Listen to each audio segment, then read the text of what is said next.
Welcome to Seek Reality with Roberta Grimes. Joyous conversations about what the afterlife evidence and modern science combine to tell us is true about our one reality. You have nothing to fear. You are eternal and you are perfectly loved. Knowing the truth changes everything. Now, here's Roberta. Welcome to Seek Reality. I'm Roberta Grimes, and I'm delighted that you're with us today. The whole really huge area of afterlife-related research is very broad and complex, and I've been doing this research really for 50 years, ever since the 1970s, and in such detail and such a disciplined fashion that I've never run out of stuff to do research on, frankly. All the evidence there is of life after death is so exhaustive that I've never run out of stuff to study. Even the gospel studies I've been doing is part of this greater research, since after all, it dovetails together nicely. Jesus turns out to be a secular figure for those who are wondering how it all fits together, and there's ample secular evidence of his existence. And the way his teachings work, the whole quantum consciousness aspect of reality is an area where afterlife researchers have been working for the better part of a century, and traditional matter-based scientists are only barely beginning to grasp the edges of what we've learned, which is scientific, and they really don't even get that yet at all. So this is an area where there is so much to learn. And one wonderful area which has been very productive of afterlife research evidence, and has been active for at least a century and a half, has been one where we have a guest today who can talk about it. And we haven't really done much with it here on Seek Reality because I haven't had someone who could really talk to you about it. So I'm delighted today to have someone who can do that for us. His name is Clive Siegner, and he's been an ITC researcher, instrumental Transcommunication. This is a fancy topic. He's been a researcher for almost a decade now. But this is, as I say, an area where people have been doing this work for actually probably 100 years. But the thing about talking this way with spirits is that, frankly, it's very difficult. Because yes, it uses equipment, but we have to have people on what they call the other side who understand this equipment and can use it too. And Clive has been recorded conversations with the spirits of more than 100 people who have transitioned, and with more than 40 sleeping people. And he is confident that the work that he has done and the books and audio supplements, it's hard for me to say that, and videos that he has available on his website, and his website I'll give you at the end of our conversation, is a wonderful evidence that actually, once again, proves life after death. So he has done, just in that 10-year time, a lot of very productive work. And of course, everybody in this area of research, everybody in the whole broad area of afterlife research knows everybody else. So I'm going to be interested to hear what you think when you hear his story. Clive, welcome. I'm so happy to have you here today. Well, thank you very much, and I'm pleased to be here with you. Hopefully we can all learn something. Well, Clive, tell us who got you interested in this and got you involved. Well, actually, it started at an afterlife research conference in Arizona, who was, I think, run by Craig Hogan at that time. And of course, you all know Craig Hogan. And there's a lady there, a presenter by the name of Sonia Rinaldi. And Sonia Rinaldi does instrumental transcommunication work as well. Now, currently, she's not doing much work with voice, but she does these trans images that maybe you've heard about, which is quite interesting as well. But let's go on to what I'm doing. Anyways, I was quite interested after the conference, and I found out that Craig was actually trying to recruit somebody to work on instrumental transcommunication. So I I work with my computer quite often, so I got in touch with Craig, and he agreed to add me to his list of people. And then he would send me some information and on how to use the voices, etc. And I started to work. Now, in instrumental transcommunication, you use the human voice as the background to bring in the spirit voice, and you do the recording over the what we call gibberish, which is the human voice run through a program which takes the syllables and mixes them up like they're in a mixing bowl, and then out it comes. And when you play it by itself, you can't make a darn thing of it. But when you use it with instrumental transcommunication, actually, and if you have a strong contact with the spirit side, you can get voices coming through that people can hear. And this is what I started doing. As I went along, and I decided I was going to try something a little different, I was able to contact my spirit side using the pendulum. And I thought, well, maybe I can find my spirit guide through this. And I did. I went and got some hypnotherapy, regressive hypnotherapy, where I went back into my past, and I came and I asked, I want my spirit guide, and the voice Jared came through. Well, Jared came through, and I've been working with Jared ever since. So this is your primary spirit guide. That's correct, my primary. But I asked Jared to bring in my mother and my uncle, Punch. His name is Carl, but I call him Punch. And then causal angel named Maybrit. And then an angel, new angel every day. Every time I do this, we bring in a new angel. Wow. And my understanding that this is for actually their training, because mankind is going through a revolution in spirituality growth. I think we know that. Yes. But it also requires some training on their side too. So the new angel comes in. Every time I do this, I ask Jared to bring in my new angel, and he does every time. So that's how I work. So I started out by myself, and I actually got my mother and my Uncle Punch to come through by myself. But when I started working with my team, they brought in many, many people, and over 100 people who have passed, and over 30 people who have are sleeping, and actually an extraterrestrial named Aclamenta. What was the name of the extraterrestrial? Yes. What was the name? Aclamenta? Aclamenta, yes. And something, a lady that you talked to and had a session with was Betty Ann Miller. You remember Betty Ann? Vaguely, yeah. Yeah. Betty Ann is from Hamilton, Ontario, Canada. Uh-huh. And I'm from Tavistock, Ontario, Canada. So we're not far apart, but I met her at one of those conferences too. In fact, it was the same one where I met Sonia Rinaldi.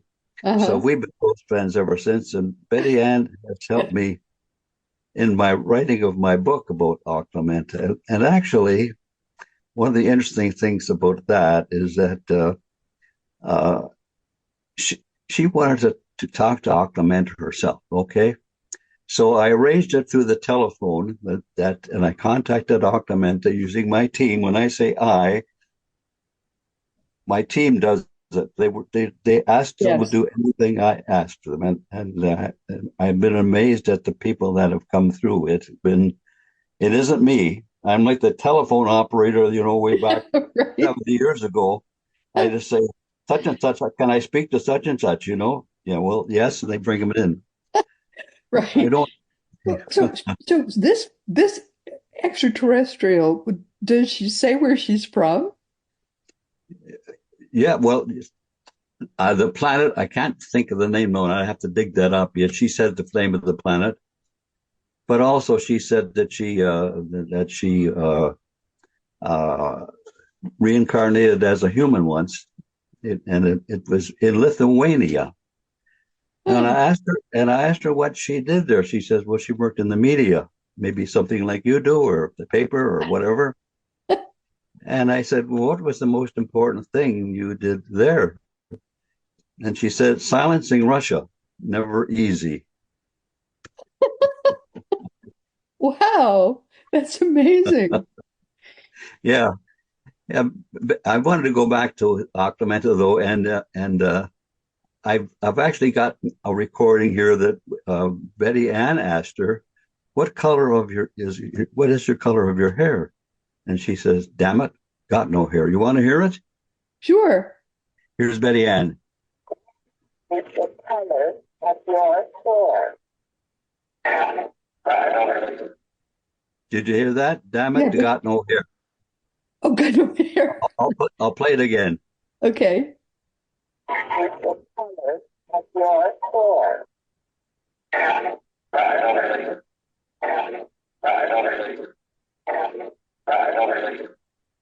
Okay. It's hard to understand her. Yes, some of them they are until yes, that's correct. And I understand that.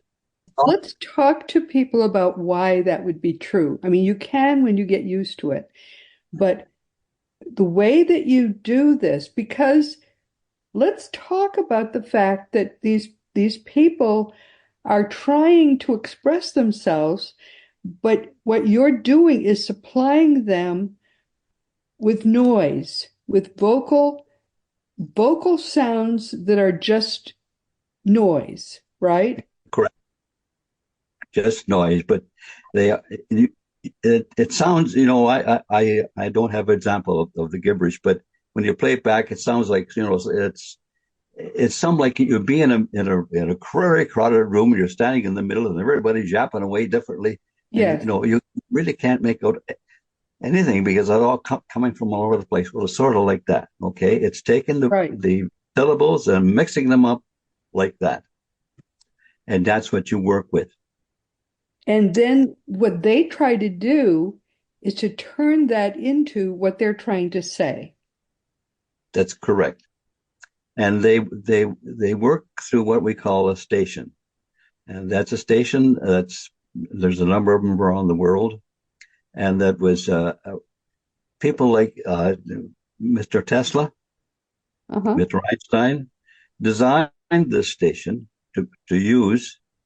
And what happens is when we bring in the spirits, they are taken to that station. And now my team is been doing it for a long time. They give them instructions, and I do as well. And I say, please do not answer until I've asked the question, and then answer. And this is how it works basically. So I do some recordings, and I ask a question, and I wait, and I don't hear anything at that moment. I wait maybe 10 seconds, and I'll ask the next question. Maybe wait 10 seconds, and so on until I've done. And then what I do is when I work at it, then I take all that and amplify it. And I really have to amplify the answer part. My part comes out, and you heard with Betty Ann there's a background noise of the recording. This is an older recording, and now when I do it, I've found a way to actually take that out before I speak, and then only use the other to bring in the spirit, and it makes it clearer as far as the question is concerned. But I wanted to play that because I thought Betty Ann and I are good friends, and I thought, I should play that for her.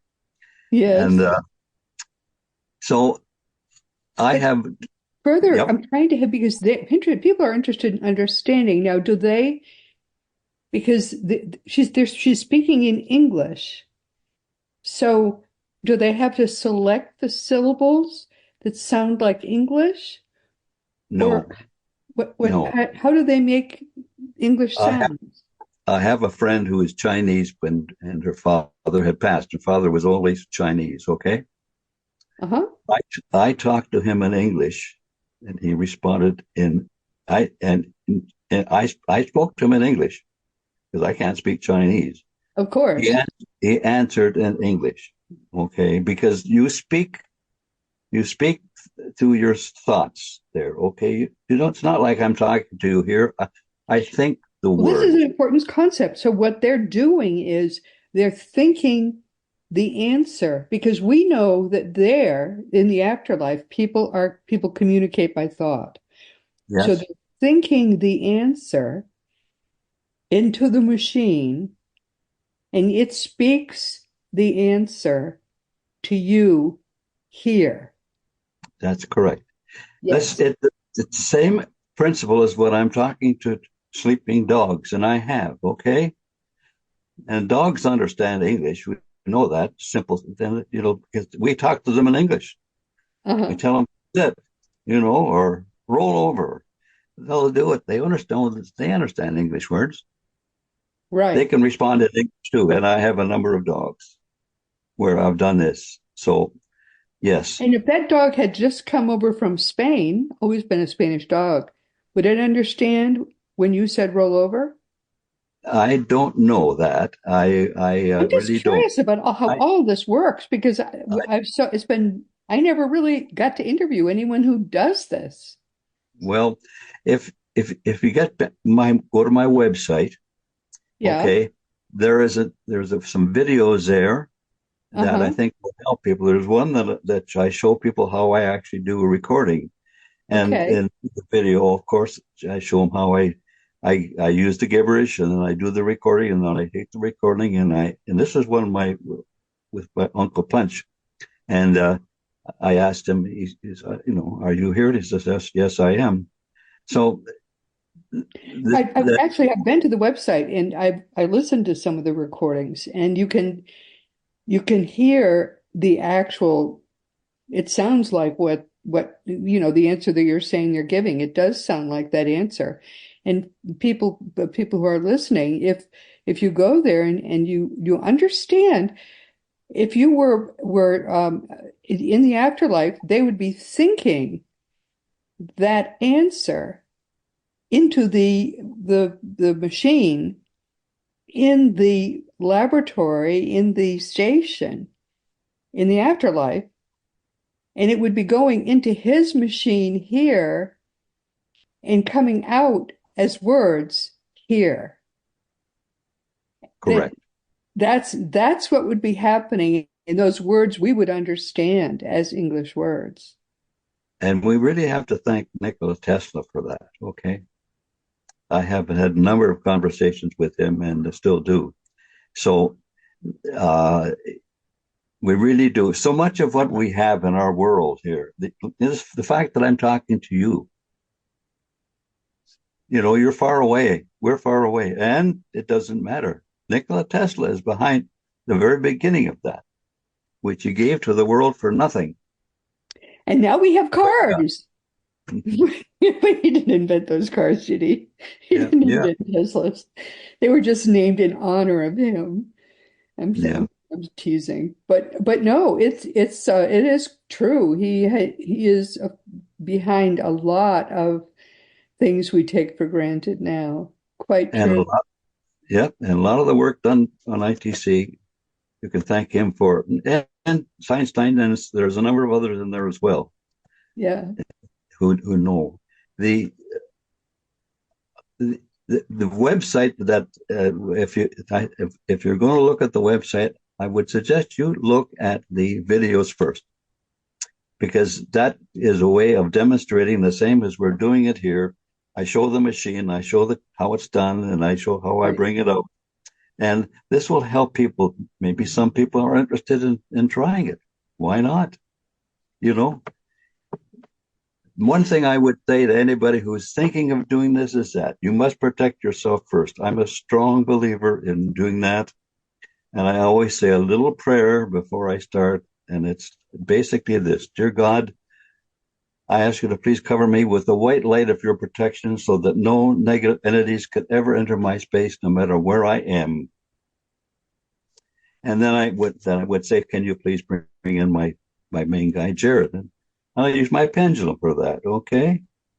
he brings it in, and I ask, can you bring in so and so, such and such? And yes, he never failed to bring somebody in. The only time I was not able to talk to that person is when it was somebody I didn't know who had just died, and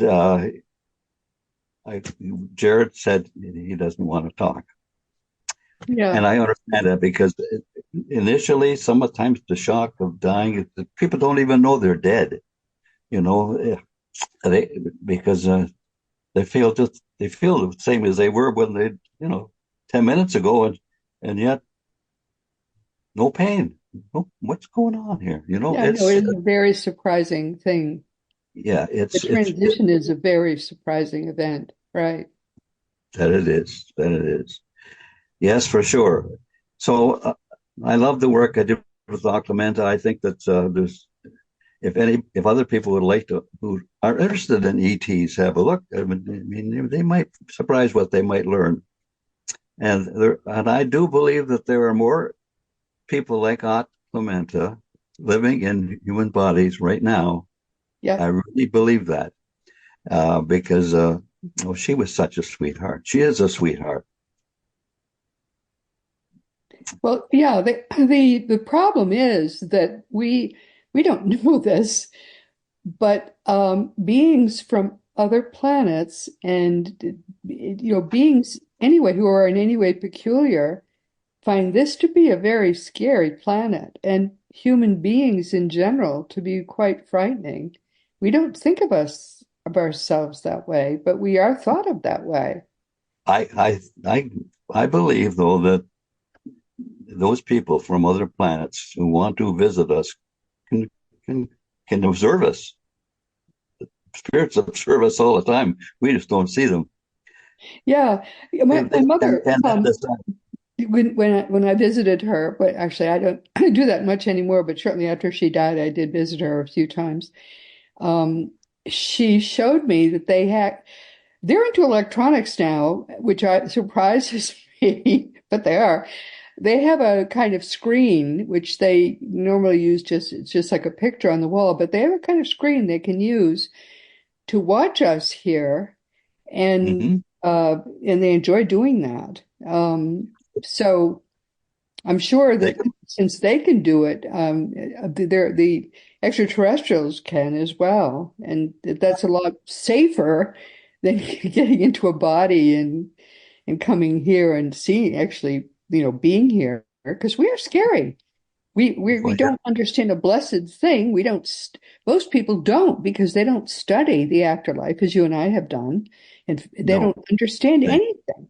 Most people. No, and that is the problem, and it's a matter of dealing with these people in a way that doesn't turn them off. And that's the thing, because as you probably know, you can do that very easy too.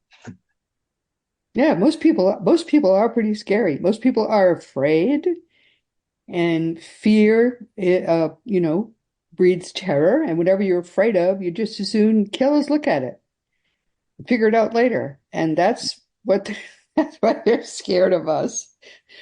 So okay, so what you commonly do then is first you protect yourself, and then you conjure these beings, and you call them in, and then you ask them questions.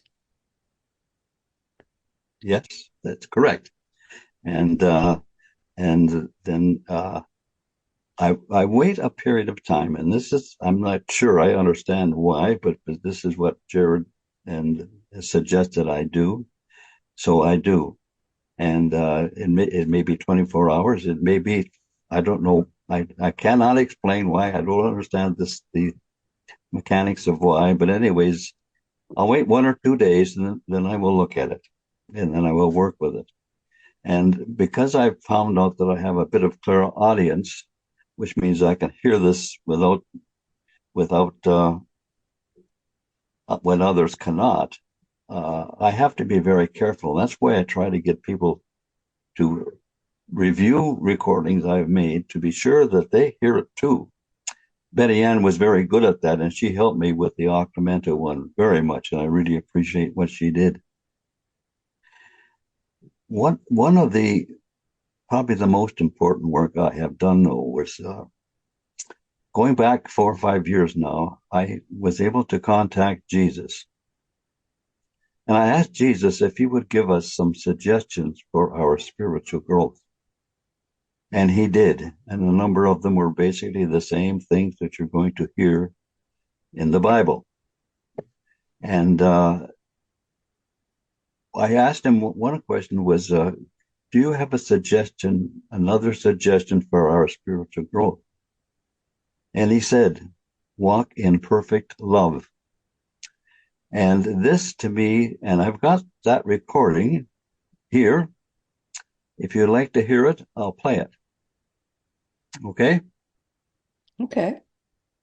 Now, Here this it is not going to be the voice of Jesus, No, it's not which going to is be which is This is going to different, be but this will be the electronic voice coming out of a machine that the thought of Jesus animates. Yeah, listen to this little recording from him. On January 5th, 2018, when I asked Jesus for a suggestion for our spiritual growth, he replies, walk in perfect love. Here is the ITC recording. Jesus, can you give us another suggestion for our spiritual growth?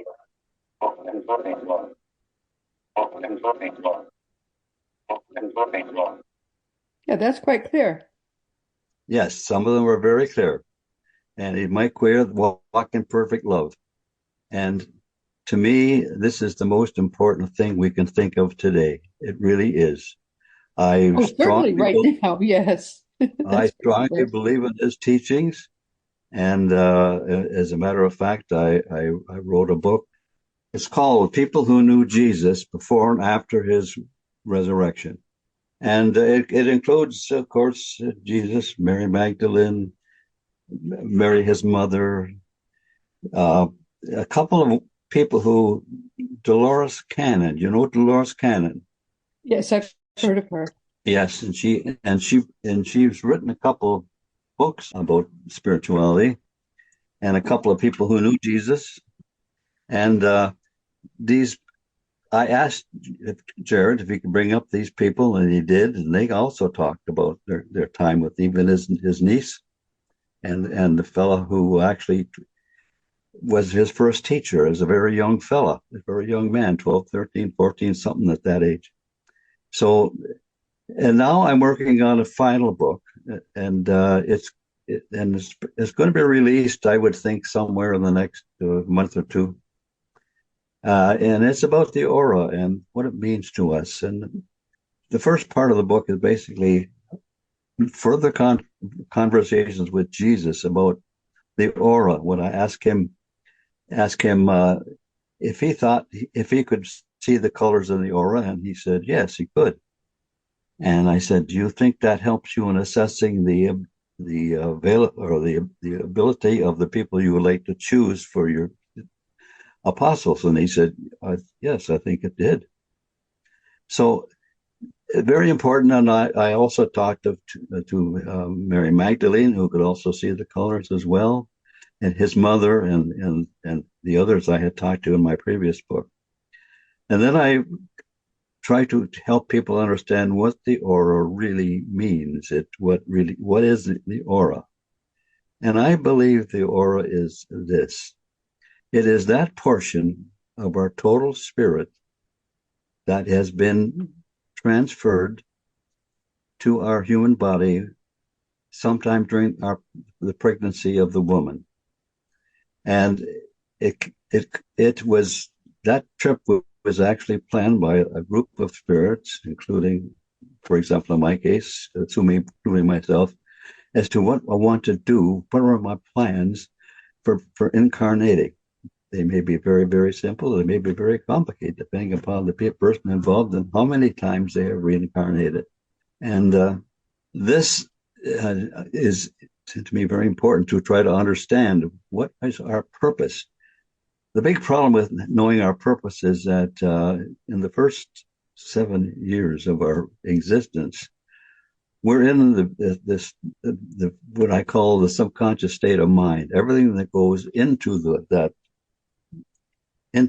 our brain at that point in time goes into the subconscious part, okay? Because it's coming from others, my mother, my father, my sister, whoever I'm with, my uncles, aunts, who were with me during that early part of my life, okay? And imprint.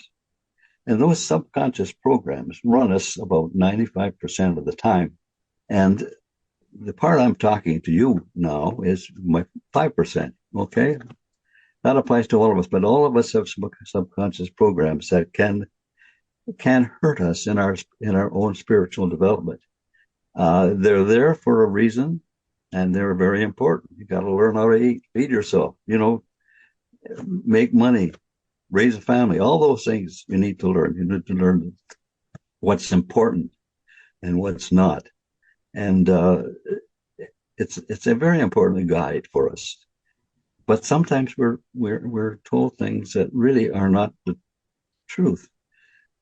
For example, I was raised in a family in the deep South, way back in the 1920s, and my parents were rich white slave owners, and I was told that slaves are below human. They're not really human. They're like the cattle, okay? And okay, that's what they told me. These are the people that fed me and clothed me, helped me. So when I got to the age of 8 or 9 or 10, I started meeting, and all of a sudden I would see some of these people, and they were really nice to me, and I thought, oh, I can't bother with that. He's terrible. So this is a subconscious program, probably an unwanted program, which, unless you are able to confront it, you may never be able to change it. And those things remain with you all your life. I wrote actually a book about that as well, or my first book is about, how to handle subconscious programs. And actually there are ways of changing them. Oh, sure. Yeah. Oh, yeah. I understand all of that. We're in download phase right through the age of, well, it's not 7, it's more like 5 to 6. But we're in download phase the first part of our lives. That's by design. Well, of course. If we questioned everything we learned in the first 5 to 6 years, it would be much harder for us to survive in the wild, as they say. But we learn from our parents, and we don't question it.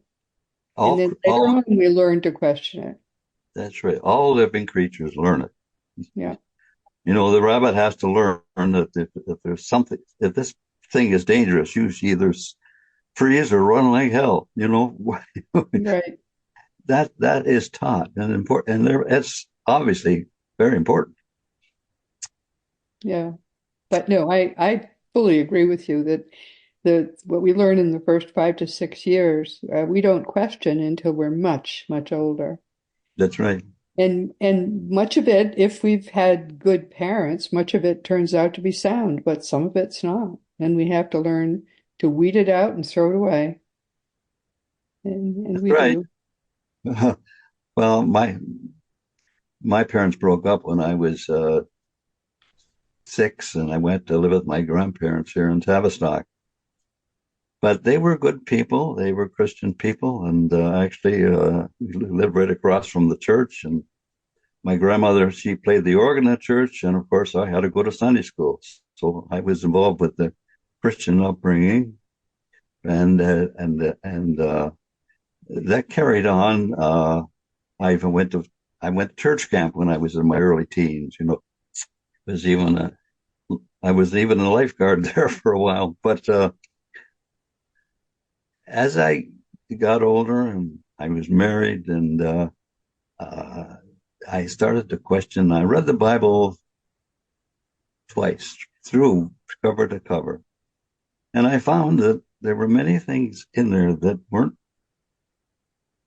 not consistent. Not consistent. They weren't, and nothing. Oh, my dear one, they were nothing. They had nothing to do with what Jesus taught. No, I agree. Jesus taught perfect truths. And then along came Constantine in the year 325, and he destroyed everything that Jesus taught. And he made this Mhm. new religion that is Yeah, totally different from yeah, everything that Jesus taught. I know. Oh, I know. I've And read the Bible, because I majored in it in college, and I read the Bible probably 15 times straight through. And how many times did I get hit over the head by the fact that had nothing to do with what I Jesus? know. I know. And that's why today I would say, if I send this to people, I say, look, as far as I'm concerned, if you believe in the teachings of Jesus, you're on the right path. But That's everything important. else is garbage. Yes. That, Yes. and Jesus in my book, he talked about Paul. There's things Paul did that Jesus didn't like, Yep, of course. and But you know something, you know that the 23rd Psalm, by speaking the tongues of men and of angels and have not love, Jesus channeled that. And you can yeah. find that he clearly channeled it if you read it in context, because you're reading Paul's nonsense, then you come to the 23rd. No, 1 Corinthians 13, that's what it is. 1 Corinthians 13, you come to that, and it's beautiful. And then you go back to read, 1 Corinthians 14, and it's garbage again. Jesus channeled that work. He channeled 1 Corinthians 13. Isn't that beautiful? Hmm. Yes. I Yeah. just can't begin to. Oh, I wish we had more time to talk. We have come to Hey, the end of our time. Can you believe that? It's just all went so quickly. really? Okay. Well, anytime you want to talk, just let me know. What would you like people to know about instrumental transcommunication? How would you like to summarize what we said today? Well, the most important thing I can tell people is if you can always assume nothing is truth and question everything, including me, I make mistakes like everybody does. It'll allow you to think beyond what you may have been taught. Okay? Your mother and your father taught you certain things. The example I gave, they taught you that the black people are ignorant, stupid, not even Oh, human. no, no, yeah, If that's you crazy. allow yourself just to think beyond that and start to find ways to change, and for example, we'll talk to some black people, find out, what about this guy in the next class? Why don't I just say something and see what he said? And found out that, well, he seemed to be quite nice. He not didn't, and he seemed to understand the teachings very well. Well, how can he be stupid? Those are the things you have to do. You have to be able to remember, decide, I'm going to challenge this. I may be wrong. If I'm wrong, I'll admit it. I'll have the courage to admit I'm wrong. You got to have the courage to admit when you're wrong, because we all are lots of times. I know Yeah. I am, particularly these days. Oh, gee. No, but the thing is, ITC is just in its infancy, but it is a technology that did come from Nikola Tesla, who didn't invent the car, but he invented some things which are a lot more wonderful. And one of the things he did invent was a way for us to communicate with people who are not here in body, but who are here in spirit. And if we give them a way, they can communicate with us quite wonderfully. No, this is really beautiful. Thank you so much. Oh, And you're very welcome.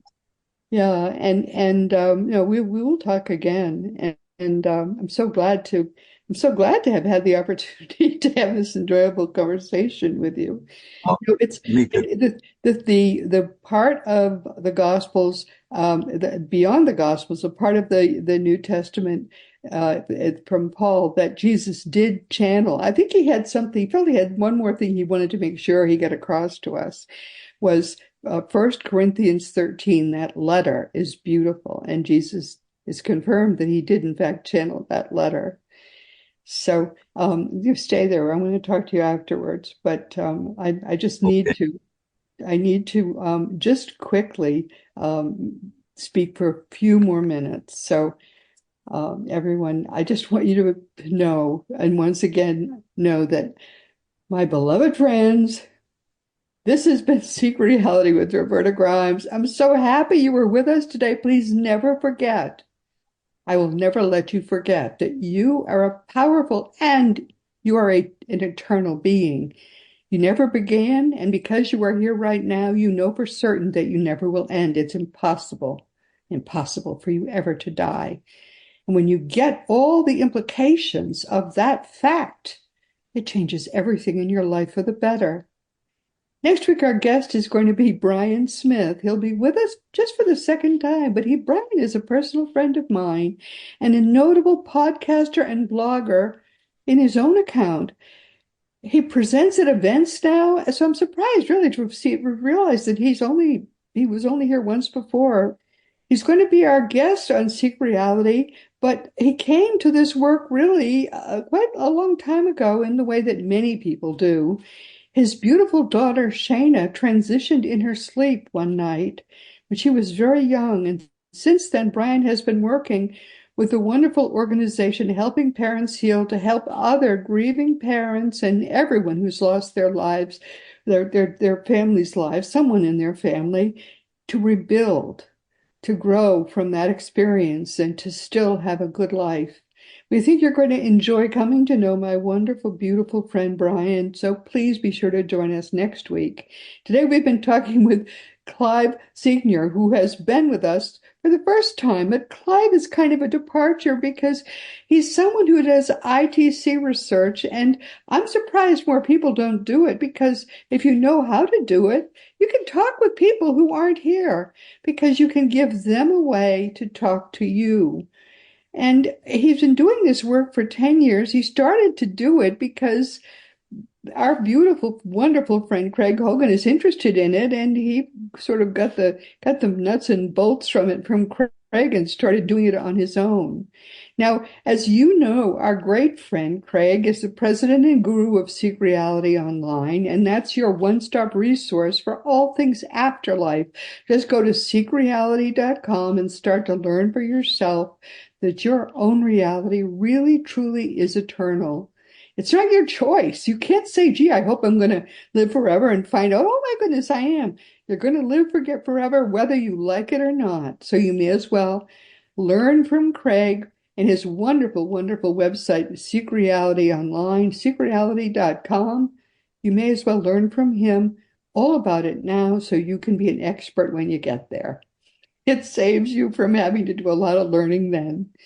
And of course, teachingsbyjesus.com is your best resource for all the beautiful divine truths that are brought to us now in perfect love by the greatest teacher of them all, Master Jesus. Now it really is Jesus's turn, as Christianity, which is the religion that was created by the Roman Emperor Constantine 300 years after Jesus transitioned and then rose from the dead. Believe it or not, he did. We have proof he did truly rise from the dead. And then he waited and he saved really from a lot of pain after death, all the hundreds of millions of people that were damaged by Roman Christianity. Jesus saved them all, and he's so much more powerful, and I can testify to that, than he ever was when he was here as a person on earth. Jesus finally is having his turn now. The genuine teachings of Jesus can at last and truly come alive for us all. Teachings by Jesus is only the bones of a website that is going to be his website. So if you want to talk about any of this, you know how to reach me. Some people have said to me, it's just the bones. Yeah, it's just the bones. We're waiting for Jesus to give us more information. Also, as you know by now, my own nonfiction books are Liberating Jesus, My Thomas, The Fun of Dying, The Fun of Staying in Touch, The Fun of Growing Forever, The Fun of Living Together, and The Fun of Loving Jesus, Embracing the Christianity that Jesus taught. For young children, there is The Fun of Meeting Jesus, and you can order all my books through bookstores or on Amazon.com or BarnesandNoble.com. And if you want to talk about anything at all, just contact me through the green contact block on robertagrimes.com. I answer every email, although it can take me a week or two because I get a lot of emails. And all of the more than 550 past episodes of Seek Reality are available wherever audio podcasts can be found, or you can find the new videos each week on Roku, Fire Stick, YouTube, and elsewhere. Meanwhile, this has been Seek Reality with Roberta Grimes. Enjoy, please make the most of this coming week in our one reality, always knowing that you in particular are a powerful, eternal being, and you most of all in this entire universe. You in particular are infinitely, eternally, and perfectly forever loved. You've been listening to Seek Reality with Roberta Grimes. Roberta blogs and answers questions at robertagrimes.com. Join us every week as we explore what the afterlife evidence and modern science combine to tell us is true about the one reality we all share. Knowing the truth changes everything.